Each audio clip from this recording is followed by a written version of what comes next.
back a year ago.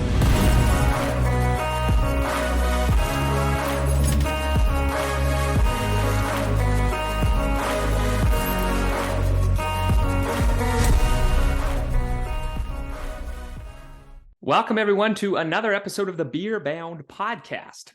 Today, we are joined by author Stephen Mansfield. Stephen is a New York Times best-selling author and popular speaker who leads a speaker training firm based in Washington, D.C.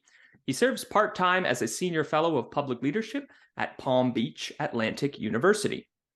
He first rose to global attention with his groundbreaking book, The Faith of George W. Bush, an inspirational bestseller that Time magazine credited with helping to shape the 2004 U.S. presidential election. The book was a source for Oliver Stone's popular movie, W. Mansfield's The Faith of Barack Obama was another international bestseller. He has written celebrated biographies of Booker T. Washington, George Whitefield, Winston Churchill, Pope Benedict XVI, and Abraham Lincoln, among others. Publishers Weekly described his book, Killing Jesus, as masterful. Stephen's humorous but fiery book of manly men has inspired men's events around the world. His more recent, The Miracle of the Kurds, was selected as the Book of the Year by Rudaw, the leading Kurdish news service. As a result of this book, Mansfield has become a respected voice in support of the Kurds worldwide. In 2009, Stephen wrote the popular book, The Search for God and Guinness. The text gives a historic look at this iconic Irish brewing company and reveals the generosity of a great family and an innovative business. Stephen lives in both Nashville and Washington, D.C. with his beloved wife, Beverly. We're excited to speak to Stephen and learn more about not only his knowledge pertaining to Guinness, but also get a glimpse of his wide array of very topical interests. So, Stephen, without further ado, we welcome you to the Beer Bound Podcast. How are you doing today, sir? I'm doing well, Andy. Thank you. Looking forward to being with you. All right, start us off. I gave a little bit of a general focus. You're a very interesting person with a very wide-ranging backgrounds of interests and expertise. So go back a little bit and touch base on the focus that we're particularly interested in. Are you a beer fan? What's your relationship to beer, Stephen? Well, the beginning of my relationship with beer came about because I was raised in Germany. And so obviously a big beer culture. And it was sort of the festivals and Oktoberfest and so on that first captured me before I drank beer. I just enjoyed the rituals. I enjoyed the rhythm of it. I enjoyed a culture that celebrated beer. And of course, as you know, different levels of alcohol content in beer. So my 10-year-old friends were drinking beer at the family dinner table. And all of that was new to me. And also my father was quite the American warrior, Army officer.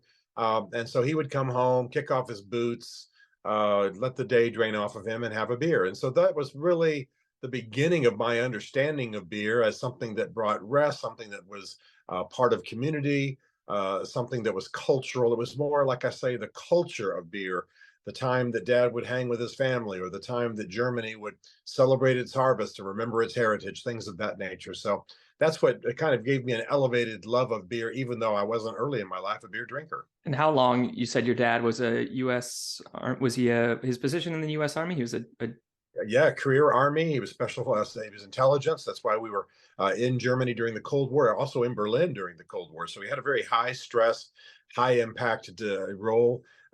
We joke, we actually had a phone in our house that glowed red and would ring, and it meant he was called out on alert. And of course, later when we came back to the States and watched the TV series Batman, we saw another red phone glowing.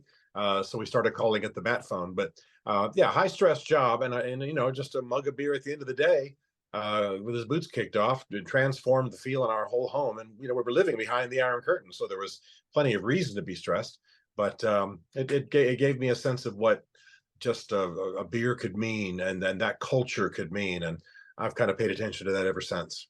So how long did you live in Berlin for? What time period of your childhood? When did you move back to the United States? We lived there for 4 years. We had lived in Germany a previous 3 years earlier on. So 7 years of my first 18 was spent in Germany. And because those years are in the early 70s, were during my early teen years, they were very profound for me. You're not really paying attention much to the world before about 10 years old. But I moved to Berlin just about 12. I think I turned 13 in Berlin and then was there for the next 4 years. So very profound. It was not only behind the Iron Curtain, but also during the '72 Munich Olympics. You remember where the Palestinians killed a number of the Israeli wrestling team. It was also during the time of the Baader Meinhof gang. A lot of people today don't know who they are, but it's a terrorist gang blowing up U.S. installations in Germany. So our whole existence was supercharged, Hmm. high security, dangerous. I remember my father sitting me down because I was the son of the senior Army intelligence officer in Berlin and saying, now, here are places you can't go. You might get kidnapped. Now, I'm quite sure most American kids, most kids in the world aren't having that conversation with their father. But at the age of 13, that was the conversation he had with me. So a different kind of upbringing, but I'm very grateful for it, given the way it gave me a bird's eye view on world events and the difference between a free society and a communist society, et cetera. It's an interesting childhood, to say the least. Yes, very, I'm very. reaching a little bit. Do you remember beer being a particular focus in your childhood at all? Just being in one of the capital cities, or the capital countries rather, of beer culture in the world. Do you remember that at all a little bit, or I maybe do. not so Oh, much? I do. I do. Again, my father drank American beer, but when I went, because I spoke German fairly well. As I got older, I dated German girls. I went to the homes of my German friends, and I remember that beer wasn't just something you popped a can open, and drank. You discussed it. Which beer do we have? Which one are we drinking? Where did it come from? They had 92 different names for beer, etc. And I remember very early thinking, this is I probably wouldn't have put it in these words, but this is an entire culture. This is a not just a drink. It's not just the German version of Coke, or something. This is an entire culture. It has deep history. It has deep heritage. And if I said something stupid about beer in a friendly way, the German families that I ate with would just sit me down and say, "Oh, my poor American friend, we've got to explain this to you." And I'd get all kinds of lessons about hops and yeast and Munich versus Berlin and Berlin versus Bremerhaven and on and on. And it became just fascinating to me, just fascinating. So many years before I had a first drink of beer, I was brought into German drinking culture, German beer culture, and the celebration of it is a celebration of life. And that's what really stuck with me.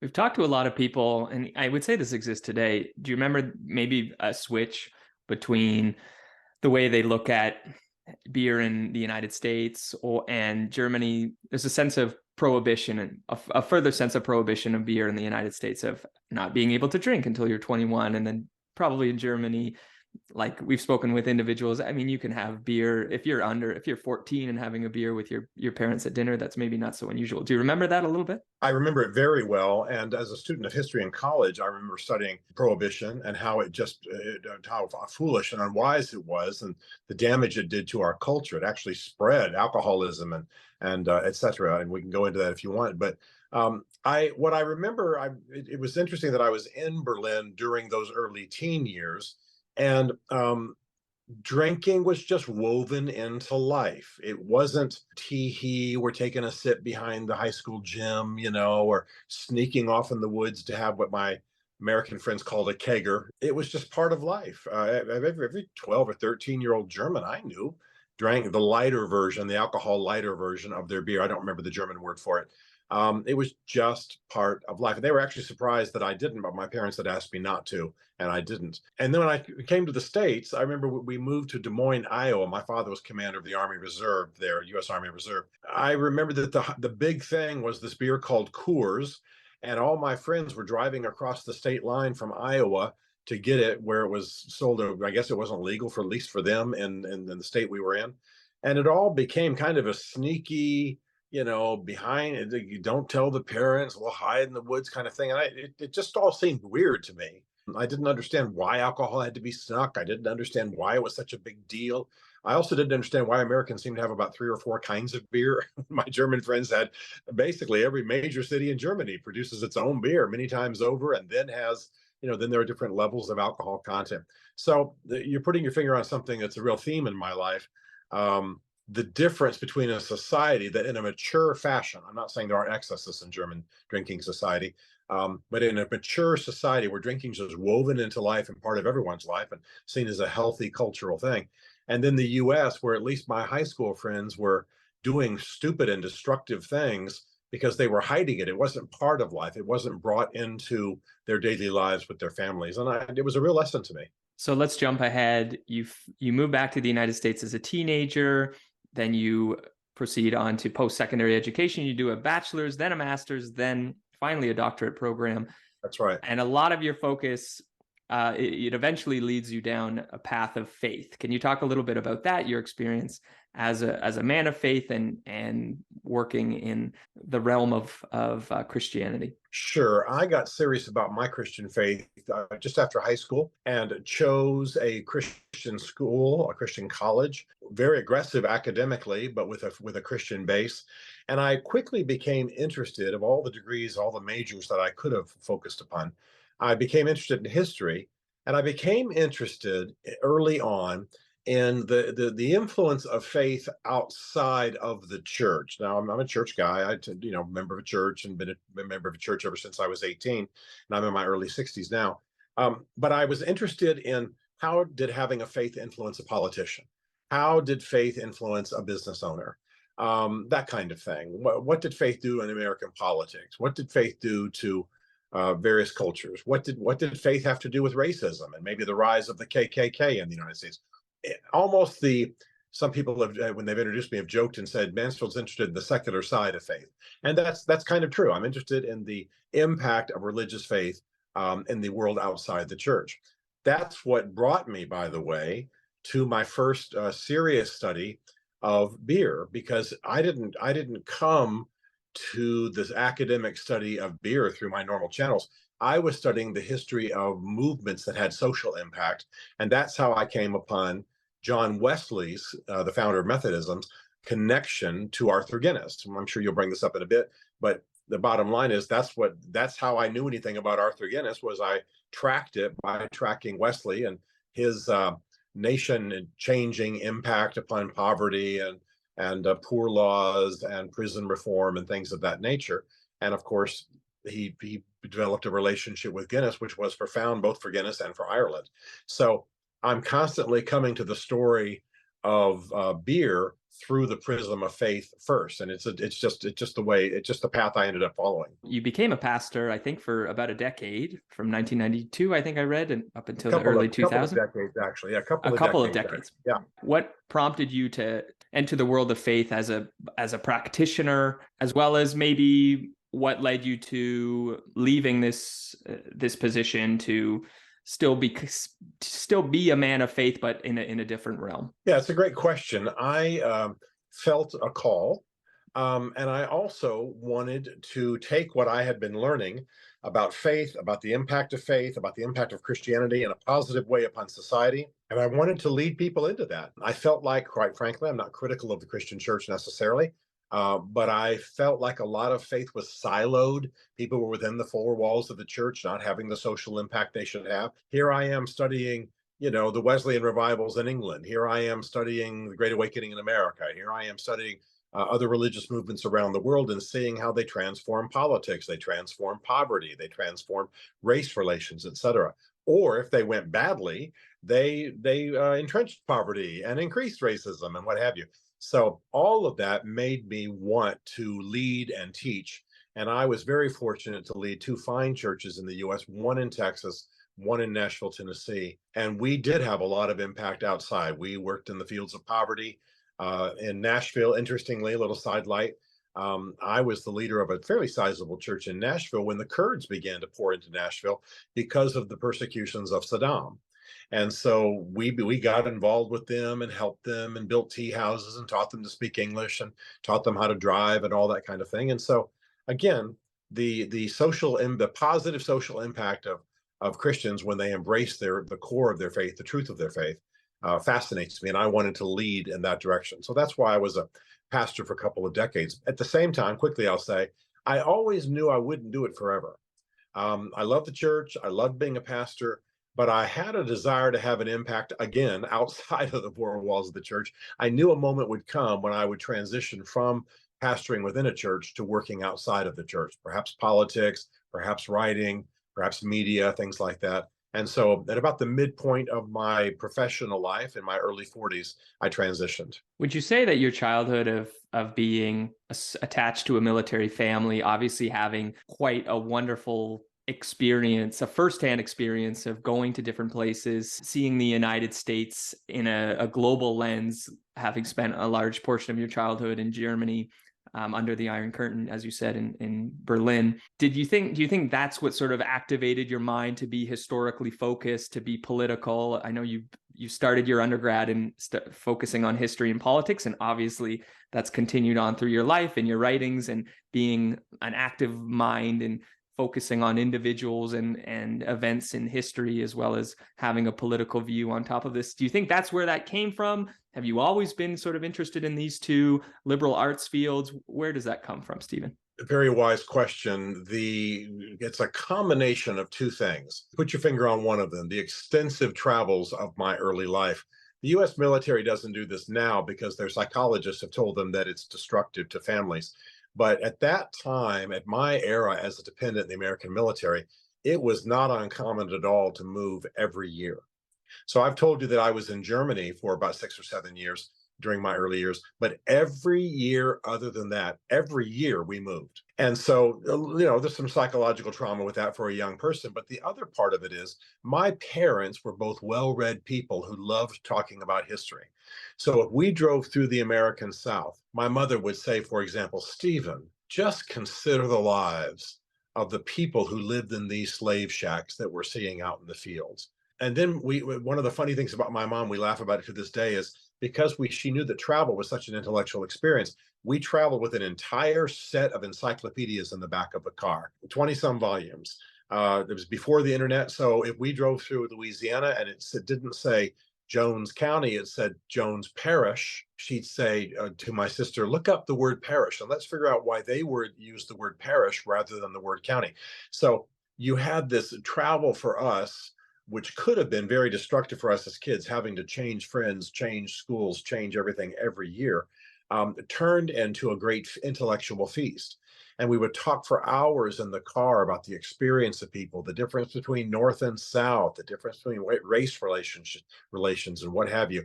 Then we'd go to Germany, and we wouldn't just stay in Germany. We'd travel all around Europe and what have you.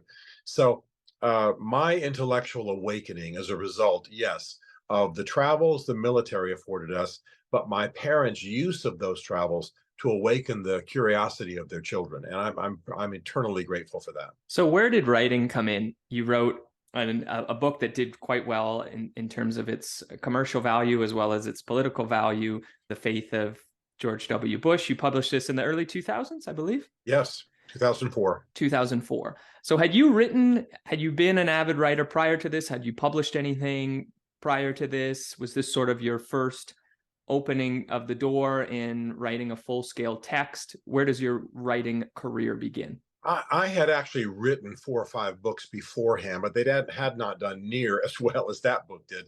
And I think where my intellectual interest in writing began was that I was interested in the spoken word. When you're living in Berlin, you're very aware of Winston Churchill. You're very aware of the speeches made by Russian premiers. You're very aware of Konrad Adenauer and, all the people who had influence on that immediate era. And so for some reason, my education early on was a lot about speeches and the spoken word. And basically the idea of John Kennedy, I think, said it best. He was speaking of Churchill and said he rallied the English language and sent it into battle. So the idea of the spoken word being a shaper of history, a shaper of culture. And so for me, the love of the spoken word came first, and then a love of writing came out of that. So I'd written some other books. They'd done okay. I wrote a book on Churchill early on. But so by the time I got to the opportunity to write about George W. Bush's faith, not only was the country eager to hear something because he wasn't very articulate about his faith, but I'd had some experience writing books, being edited, writing better, learning, being badly reviewed, learning, all the things the writer goes through.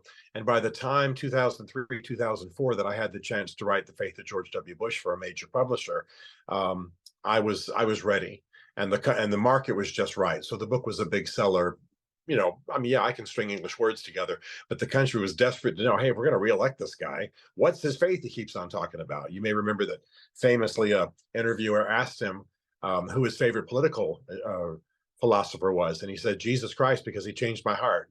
Well, I mean, we all laughed because, as sweet as the answer it might have been as a matter of faith, that wasn't what the interviewer asked. He couldn't even get around to his political philosopher because he was focused on Jesus. So people were just desperate for somebody to explain what he actually believed, and was he a religious nut? And my opportunity to write that book, hit the perfect moment. So, in short, spoken word first, written word second, and then my intellectual interest in faith in the real world. All of that sort of coalesced with the books that some books that hit pretty big during that time. What do you think has a larger impact? Now we're in a different world, really, with having the internet at our fingertips. But do you think the written word is more powerful than the spoken word? Do you think both of them? I mean, a famous figure, he's actually Canadian, Marshall McLuhan, wrote that the medium is the message. That's sort of the concept of, well, the medium, whether you're giving a speech or writing a speech or giving an audiobook or writing a book, those all have different nuanced approaches, and they convey different messages in different sorts of ways. You obviously, having a couple decades as a pastor, I'm sure and having spoken with you now for about 20 minutes, I know you're a wonderful speaker and a good orator, and you communicate very well, but it is different than being able to write. So do you think one is more powerful than the other? Perhaps throughout history, we've evolved a little bit, having more availability to having now the spoken word being communicated over video, over audio.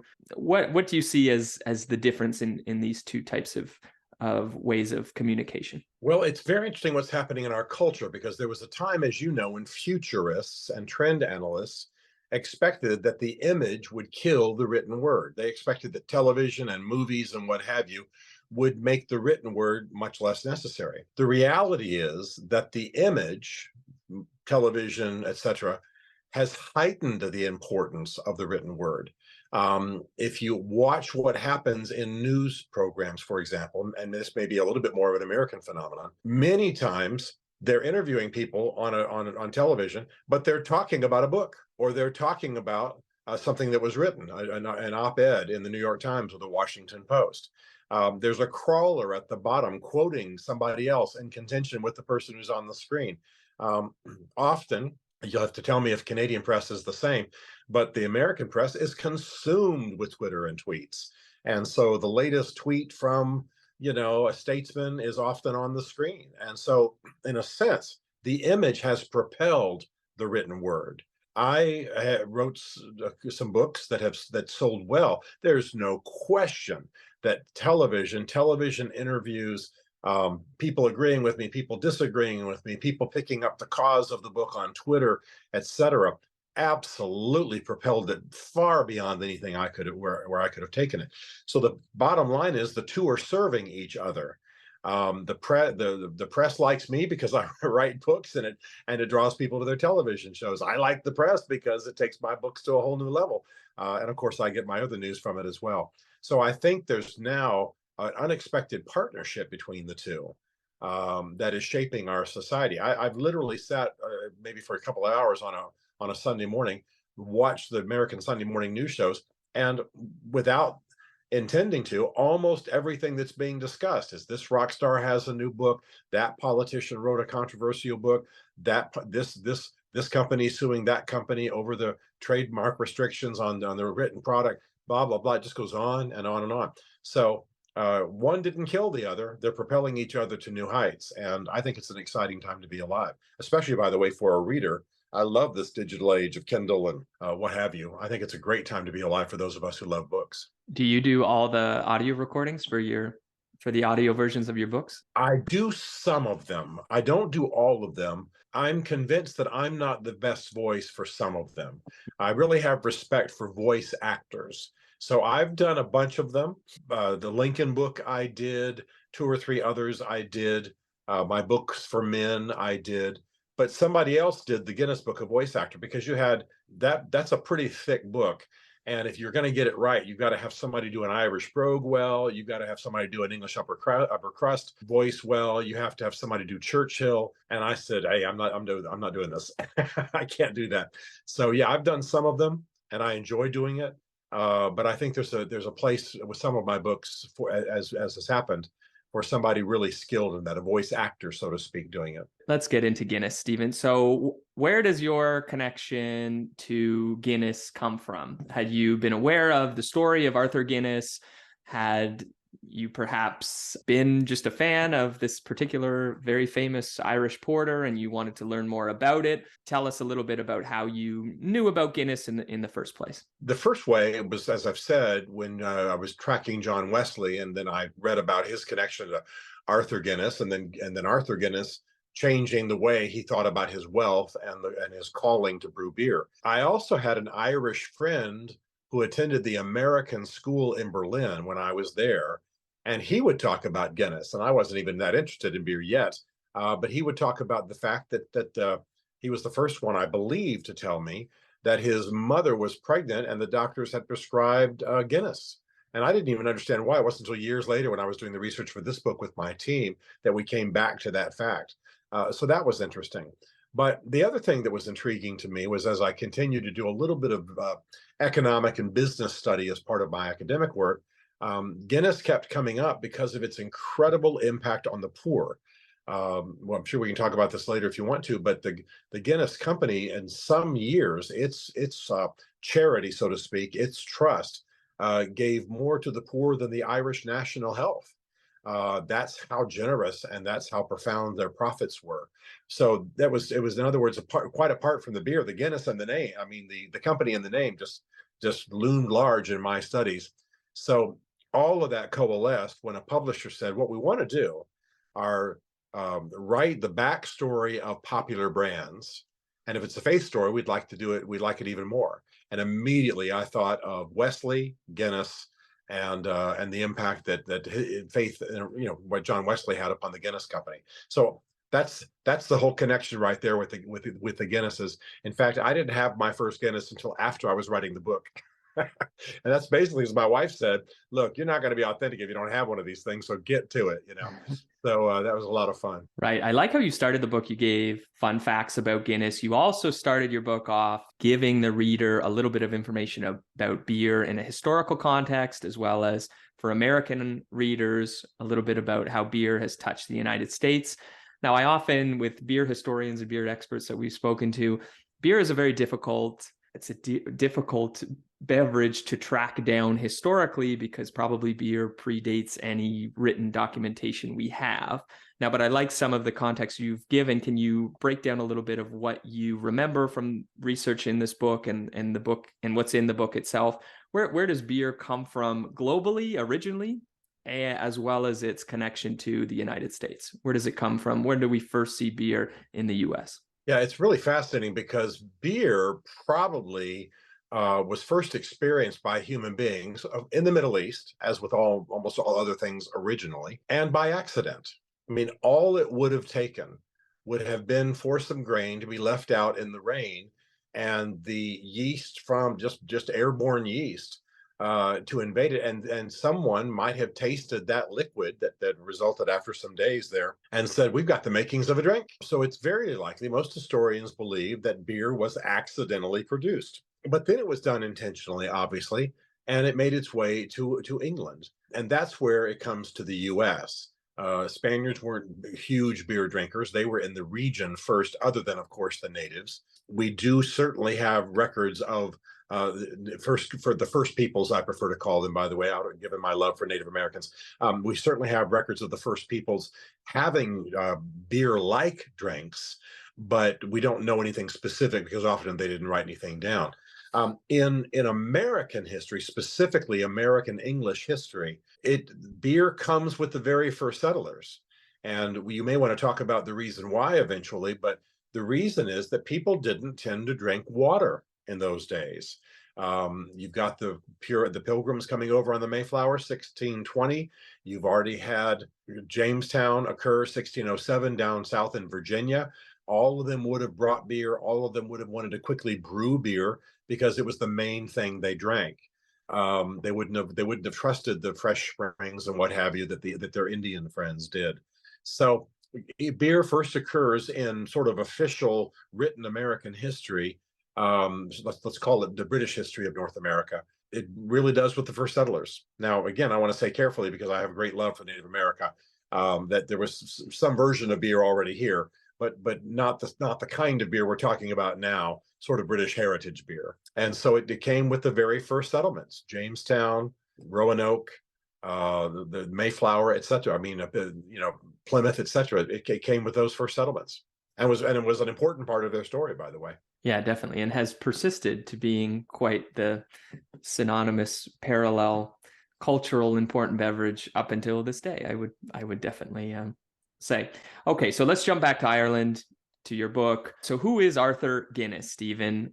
Who was he? Why did he start a brewery, and how did that fare? Well, Arthur Guinness was a young man whose father was the estate manager for an Irish bishop. And his father, the senior Guinness, ran the entire estate. But one of the things he would have been responsible for was brewing beer. And he taught his son how to do it. Later, he had a second wife who would have been young Arthur's stepmother. And she was particularly adept at brewing beer. And so they passed this lore on to young Arthur. One of the things they began to specialize in was a new kind of beer that was at that time called porter stout. It was called that because the porters around the train stations of London had become particularly enamored of it. You know more about the technical side of brewing than I do. Basically, you brewed it longer and you put richer ingredients in it. It was darker, it was richer. Some people humorously call it a beer milkshake. Of course, that's not how thick it is. It was great for those who were exerting themselves physically all the time. It tasted great. And as we learned later in history, of course, it was quite nutritious. And so people not only enjoyed a bit of alcohol, but they found themselves healthier over time. So the Guinnesses, early Guinnesses, specialized in that kind of brewing. And Arthur left the estate, left home in time, started his own little brewery. And in time, when he had a little success, he purchased what is now St. James Gate on the major river in Dublin. And I'm sure you know the story. One of the oddest features of the entire founding story is that he signed a 9,000-year lease. I mean, it's almost comical. They're still living off of that lease. But he signed a 9,000-year lease and had just had a prime location on the Liffey River right there in Dublin. You mentioned this kind of briefly at the beginning of your book. You talked about, I think you referred to it as a myth. I don't think it's true, but there's this myth about Arthur Guinness, a contractual tale with God, like a connection that he had with God, which probably isn't true, but can you touch on that? Sure. I mean, often these myths are true in the broad sense, even if the facts aren't true. And that, as a historian, given that I'm a historian, people might be surprised to hear me say this, but there's a story that circulates that God spoke to Arthur Guinness and said, make a drink that will be good for men, that will not let them get drunk. Okay, so let's jump back to Ireland, to your book. So who is Arthur Guinness, Stephen? Who was he? Why did he start a brewery, and how did that fare? Well, Arthur Guinness was a young man whose father was the estate manager for an Irish bishop. And his father, the senior Guinness, ran the entire estate. But one of the things he would have been responsible for was brewing beer. And he taught his son how to do it. Later, he had a second wife who would have been young Arthur's stepmother. And she was particularly adept at brewing beer. And so they passed this lore on to young Arthur. One of the things they began to specialize in was a new kind of beer that was at that time called porter stout. It was called that because the porters around the train stations of London had become particularly enamored of it. You know more about the technical side of brewing than I do. Basically, you brewed it longer and you put richer ingredients in it.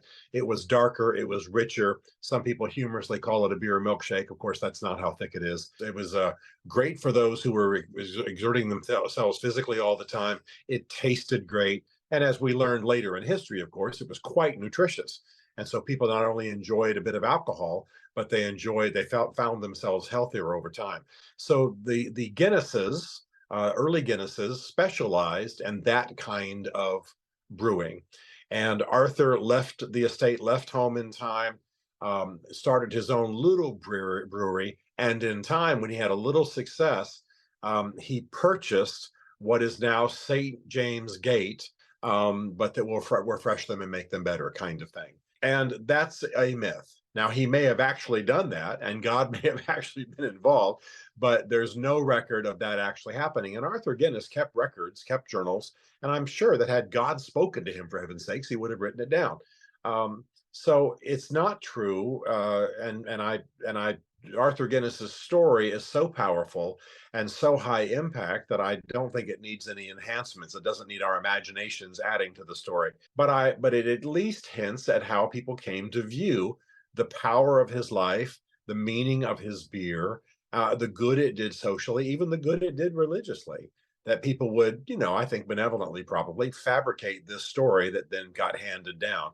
And so I play with a little bit at the opening of the book, heard a preacher repeat it, told him, it's not really true, but the real story is really phenomenal. And of course, that's how I launched into the book. It's really interesting. I love that concept of, if you go back a few centuries ago, this concept of beer being actually a more appropriate beverage to consume because it's far less alcohol than the hard stuff available.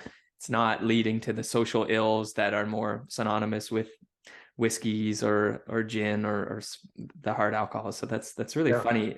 I feel like it doesn't really have that reputation too much anymore. I think it's still in the alcohol corner and is perhaps demonized for, perhaps rightly, for being an alcoholic beverage. Well, if I may, I'd love to tell a little bit of that backstory. What people probably don't know is that there was a thing called the gin craze, and what had happened was the Parliament had outlawed the importation of distilled liquors into Britain, into the British Isles. An unwise move. And so people began to distill liquor themselves, particularly gin, which is why it's called the gin craze. You're talking about a time where people would not drink water from natural springs. You can imagine why. You're living by a stream, upstream, people are defecating in the water and dumping their garbage and what have you. People don't understand microorganisms, so they don't understand why that's an issue. If the water looks clear, it must be good. And of course, almost everybody would have known somebody who died from drinking bad water. So they stayed away from the water. So what else were they going to drink?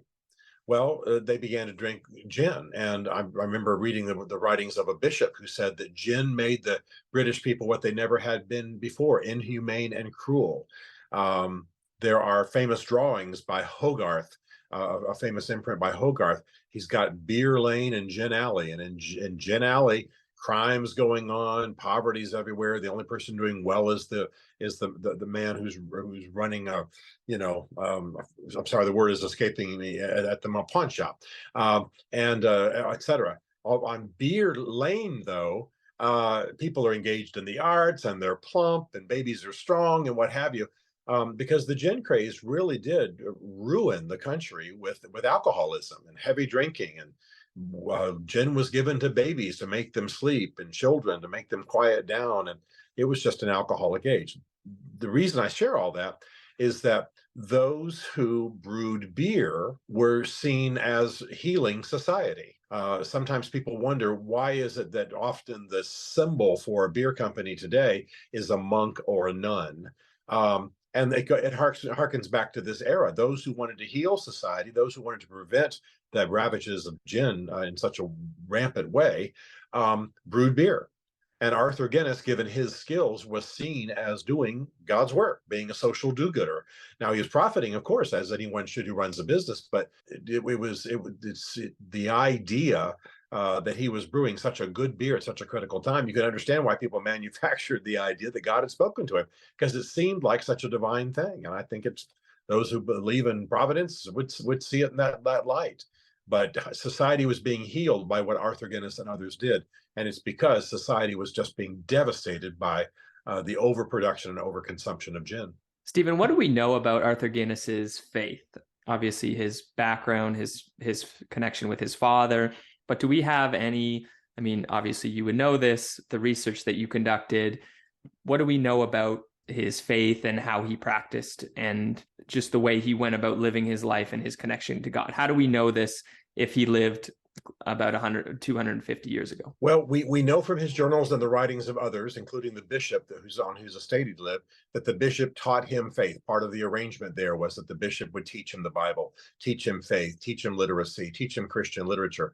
So he was raised in basically what we might call today a Christian home school, but of a very high level. The bishop was a very well-educated man.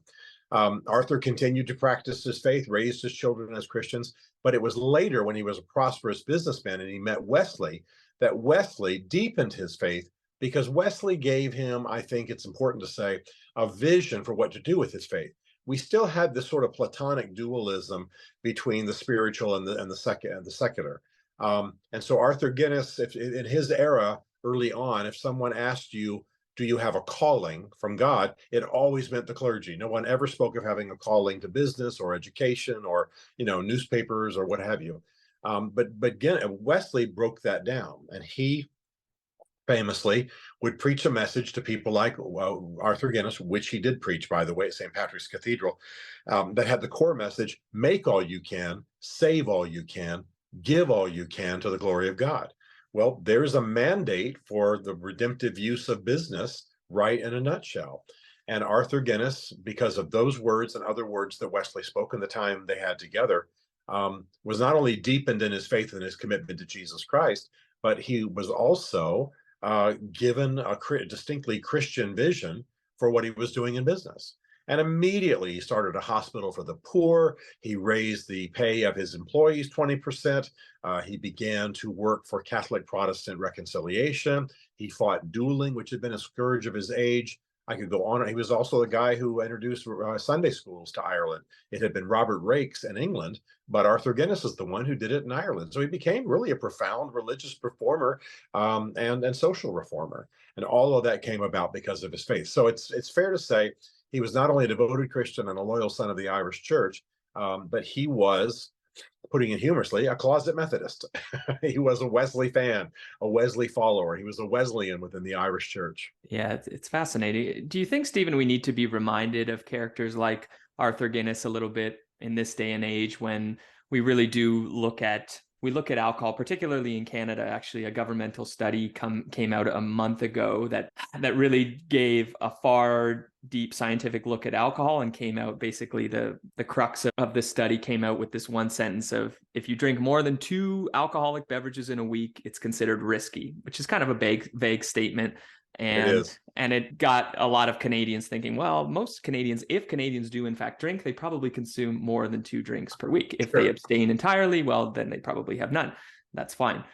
But do we have to be reminded, we do look at alcohol now in its sense of, well, it's perhaps not healthy. It is an alcoholic beverage, which is considered a type of drug, which is perhaps a malevolent force in society. But should we look at the greater sense of what beer has given us? You mentioned obviously its connection with grand proprietors like Arthur Guinness, who gave back to his community and society in so many different ways. Guinness was a super caloric beverage, and we forget about this in Western society today, that, well, we have such abundance of calories and most people don't really go hungry anymore. But 200 years ago, that we weren't in such a state of privilege. So having this readily available beer that was super high in calories, that was a lot cleaner because it was boiled and it was fermented than your typical drinking water, this really did help our civilization grow, not only in Ireland, but of course all over Western Europe and the United States, North America. So should we remember this a little bit more? I mean, I feel like alcohol, perhaps rightly so, is demonized in society. It kind of always has been. I mean, beer we talked about a little bit, lesser on the alcoholic scale, so maybe it should get a little bit of a pass. But should we look at beer historically and give it a little bit more credit to the benevolent forces that it brought us? Absolutely, without question. You knew you were playing to the choir there on that question. Yeah, but, give you a softball. There's just no question. I believe that the moderate use of alcohol has fueled history, enabled civilization. We are given to understand it's biologically healthy for us, and it's meant a great deal culturally in our society. I I'm not going to get into contention with the medical community about the use of alcohol. I can tell you that my cardiologist turned to me and said, make sure you're drinking a couple of glasses of wine at least a day. That's my cardiologist talking. My family has a little bit of history of heart problems, and I don't have anything severe, but here's the cardiologist telling me to drink 2 glasses of, well, that's in contention with what you just said about Canadian experts saying not more than two a week. There is a theory of history that really early civilization was fueled by beer, in the sense that cities were necessary for beer to be produced, and it was an essential part of early civilizations. I could go on and on. I think you can overdo anything. You can overdo an emphasis on beer. But there's no question that beer fueled civilization, not so much in terms of the people consuming it, but the kind of community it required in order to produce it, market it, etc. And people would form communities around good beer locations because that's primarily what they drank. So I think we do need to push back. I think we need to look at these things and be suspect. We also need to be careful about research funded by brewing companies and distilleries, because that's got some slant to it too. But I think that the blessings of the moderate use of alcohol in human history have been stunning. And yes, we owe a debt, even if we don't drink. For whatever reason, I certainly have a lot of friends who have alcoholism in their family and they don't drink, even though they wish they could. I bless them. But my point is, I think we do need to know a little bit more history. One of my heroes in history is Winston Churchill, who could not have consumed more alcohol in his life if he had tried. And yet was, by most accounts, never drunk, never behaved inappropriately. So I do understand why, for example, on the American frontier, if you had a bunch of men getting drunk and letting the crops die and beating on the women and so on, that there would be a counter movement to destroy the saloons and what have you. And those movements certainly came about, and that fed into prohibition in the United States. But we now know that most of those movements were ultimately destructive and deepened alcoholism and alcohol consumption, rather than encouraging moderation. So I think your point is very well taken. You focus a lot of your literary career has focused on a lot of famous and strong male figures. So obviously you're a big fan of Winston Churchill. You've written about George W. Bush. You've written on, of course, Arthur Guinness. What makes, and I should mention, in maybe the last decade or so, you've written a few texts on masculinity, on being a man and what that means in a positive sense and a negative sense. So maybe I could throw you out it's a big question, but what makes a good man? And maybe was he a good man? I believe Arthur Guinness was a good man. And I think that what makes a good man is that he knows his power, as we might say today, and uses it for noble purposes. A man understands the power of his words and uses it to ennoble his children rather than to put toxins into their souls. He knows the power of his physical strength and uses it to protect his family and to bring order and to earn a living and what have you. He understands the power of his intellect. He understands the difference between men and women and helps society build on both, etc. That's a good man. And that's what I spend a lot of my time doing.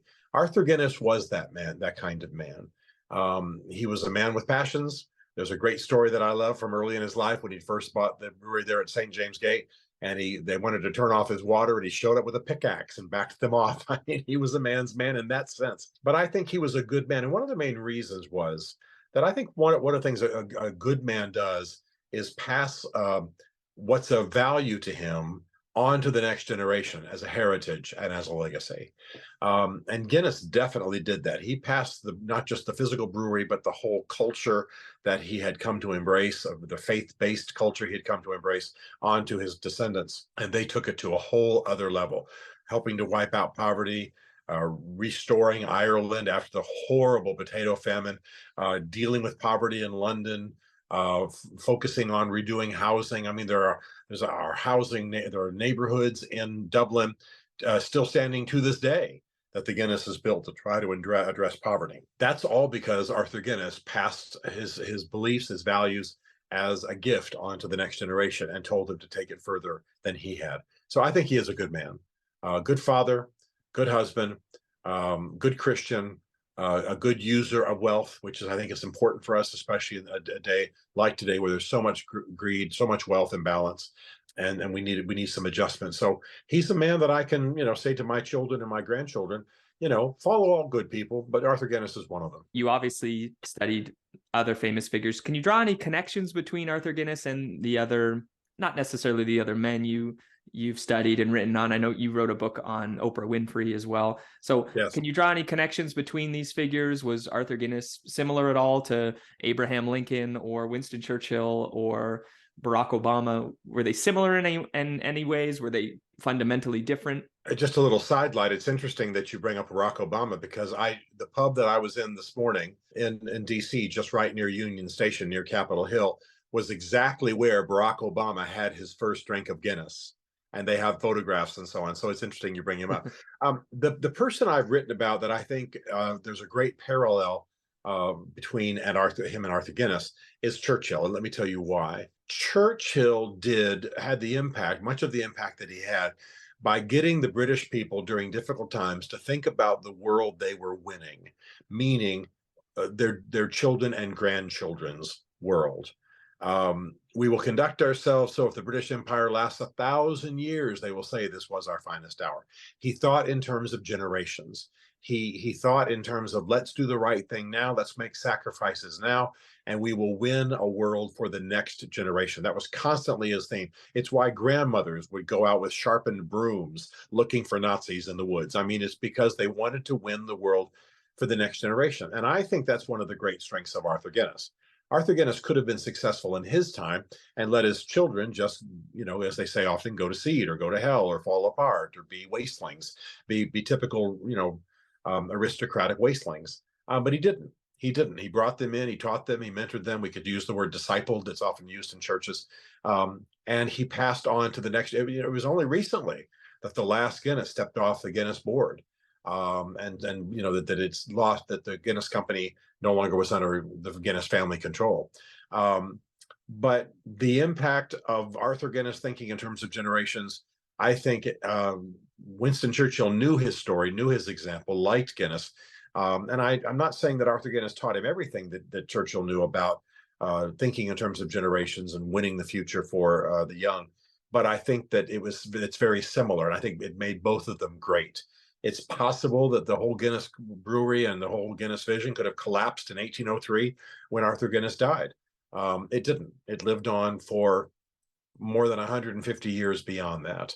And I think that's a stunning record. And I think that Churchill's impact on the world is similar. Stephen, what's your favorite type of beer? I have to tell you that Guinness this morning tasted pretty good. Pretty good. I'm not a heavy beer drinker. I don't like the dry, some of the dry beers, I call them. But there's a Pilsner brewed by the Fish Market in Alexandria, Virginia. I don't mind giving them credit. Mm-hmm. And I thoroughly enjoy that with seafood, and I enjoy Guinness. So I'm in the club now. Are you into craft beer at all, or you're a bit more of a traditionalist? Because so it's funny. I really enjoyed the experience I have because of this book, because it actually has inspired craft beers. And it's not uncommon for me to speak on a completely other subject somewhere, but guys show up with the beer they've made at their restaurant or the microbreweries, and I always take a sip and enjoy it. So I'm not an expert, but I have to tell you that one of the things I most enjoy in life is the role I've had a little bit of inspiring some of this craft beer movement. And by the way, I just learned a fact today that might be interesting to you very quickly. Jimmy Carter, one of our presidents, has just refused hospital care and is going home under hospice care, which means he's ready to go. He's 98. That's right. Yeah. But it was during his administration that federal government control of brewing and of beer production was lifted so that the whole microbrewery thing and home brewing could take place. I feel, as I said on a podcast today, a little bit of kinship with Jimmy because his administration gave birth to this, and I got to feed it just a little bit. So that means a lot. Means a lot to me. Mm-hmm. No, that's a really interesting fact. I think it was in 1978 he lifted the ban on home brewing, which allowed the American population to experiment, which kind of birthed the craft beer movement. He's kind of, ironically, because he was a sober president, he didn't drink, but he didn't drink, but he sure made it possible for other people to enjoy a good brew, and I think that's a noble legacy. Yeah, absolutely. Well, maybe I just want to finish up on this concept of man and being men and being a good man. What obviously you touched on the key archetypes and the tropes of men being confident, having the capabilities of being of going either direction, of being a powerfully good person or a powerfully bad or evil person. You mentioned your sentiments towards Arthur Guinness. He went the path of good, becoming a charitable individual, creating the foundations of an enterprise that did not only sustain itself during his life, but created the foundation for it to become almost a 200-year enterprise, as you mentioned. Now, can you kind of steel man that a little bit and talk about where men go wrong? And maybe you could give an example like Churchill and Guinness. We see those as virtuous men who are tough, strong men who took responsibility and battled through tough times to become better. How do men go the opposite ways in society, and how can they choose to not do so and choose the path of maybe Arthur Guinness or Churchill? It's interesting. One of the reasons that I write history is to write about people who have had wounds, had damage, had disappointments, had potentially devastating upbringings, but surmount them. And one of the reasons I write about Churchill is his father hated him. We know this famously.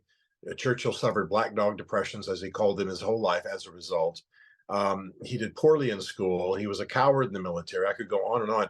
He could easily have been a damaged, destructive, addictive person, but he rose above. And so I believe that men go wrong when they give in to their lesser drives. To put it humorously, we all remember maybe the cartoons of our youth where there was a good being, an angel and a demon sitting on each shoulder. It's an image that comes from Islam. I think that's kind of true in men. I don't mean it's literally an angel and a demon, but there is our higher and our lesser self. Our lesser self gives into its wounds, gives into its disappointments, gives in to the lesser angels of its nature, to paraphrase Lincoln. But the good man leans into the other side. Now, you got to be coached in that. You've got to have models. You got to have men who show you what that means. But a man who I think is destructive, self-destructive, destructive in society, is a man who leans into the negative things that have happened to him, doesn't live out a model of noble manhood, and thus medicates. And now we bring ourselves to one of the topics of obviously we have to talk about. We're going to talk about alcohol, and that is the moderate use of alcohol inspires and relaxes and refreshes and has men and women preparing for another day refreshed. The negative use of alcohol is murderous and destructive. And, working with men as I do, many of them traumatized by over-drinking fathers and became over-drinkers themselves. So all of that to say that in alcohol and manhood and all the pursuits of life, we've got a decision to make. Are we going to lean into the negative? We're going to lean into the bitter. We're going to lean into the disappointments. We're going to lean into our negatives and our wounds, or are we going to aspire to something higher? And that's why I like talking about Arthur Guinness. That's why I like talking about Churchill. That's why I like talking about what they accomplished, because they could easily have fallen to the same traps that we all do. All of us have been wounded enough to live destructive lives. But sometimes a person like a Churchill, flawed though he was, Guinness, he didn't fall from heaven. I mean, he was a human being, nevertheless lived wonderfully beneficial, high impact lives because they surmounted their weaknesses. And that inspires somebody as relatively unimportant as Stephen Mansfield. And I wanted to inspire all the young that I can get my hands on. So that's the best answer that I have. Well, Stephen, we're coming up on our hour mark, so I of course want to be respectful of your time, but maybe I'll finish up with one final question. Just want to know what you're up to now in any of your texts you're writing, and selfishly want to know if you'll ever think about writing anything else pertaining to beer history, maybe something with an American lens or something in the American context. I might. I'm fascinated with Prohibition. I'm fascinated by the fact that it accomplished exactly the opposite of what the authors of the Prohibition bills wanted it to accomplish. I love the young Gen X, Gen Z, millennial interest in alcohol. They're a bit more moderate about it, but they're fascinated in the brewing. I see the process of brewing almost partnering with the laws of nature and laws of God in a sense. All you do is basically put it together and let it do its thing. So I might write something along those lines, Search for God and Guinness Part 2 kind of thing. To answer your question, I live in both Nashville and DC. I do a lot of speaking. My wife and I run a couple of companies, and I end up doing a lot of media and speaking connected to my books, which is so it's a good thing that I've written about things I'm interested in, because I end up doing a lot of talking in media. We're talking right now about a book that's 12 years old. And yet I've done 3 interviews today on Guinness, because it's still a hot topic. So I'm very, very grateful for it. And I've sure enjoyed being with you too. Well, thank you, Stephen. I know you're a busy man, so I really appreciate your time. The Search for God and Guinness. I mean, this is only one text, obviously, in your bountiful corpus of work. So definitely make sure to check out Stephen Mansfield. If someone's interested in the book, Stephen, should they go to your website, or maybe just Amazon, or where should they go? They can do both, but going to my website, they'll be able to read a little bit about what I've said about it and what have you. Stephen Mansfield, Stephen spelled with a PH, the only way that ought to be legal. StephenMansfield.tv, and everything else I do, they can find through that. Wonderful. Thank you so much, Stephen. I really learned a lot from your book and look forward to reading more of your texts in the near future. Great to be with you, Andy. Thank you. Cheers. Be sure to subscribe to stay up to date on all our interviews and beer-related content. Remember, craft beer is here.